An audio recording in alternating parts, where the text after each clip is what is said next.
Tignan nyo mga lalabs. Oh, settled na agad yung ating sabon. Ano lang yan, ang bilis. Ang bilis niyang tumigas. Kahit malabnaw yung ninyo, yung soap mix nyo. Basta maganda yung temperature ng pagmimix. Hindi nyo minadali. Tsaka ang techniques, kailangan ang love and care pag gumawa kayo ng sabon. Ayan.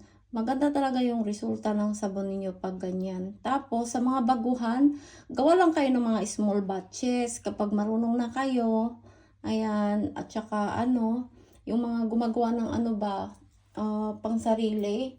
Pag marunong na kayo, ayan, pwede na kayong gumawa ng 2 molder, 2 molder.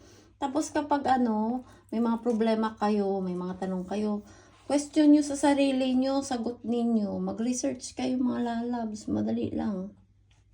Kung ayaw nyo naman, mag-aral kayo online or pumasok kayo sa mga actual school. Ganyan lang kabilis. Pero kung pang sarili lang mga lalabs, meron naman dyan.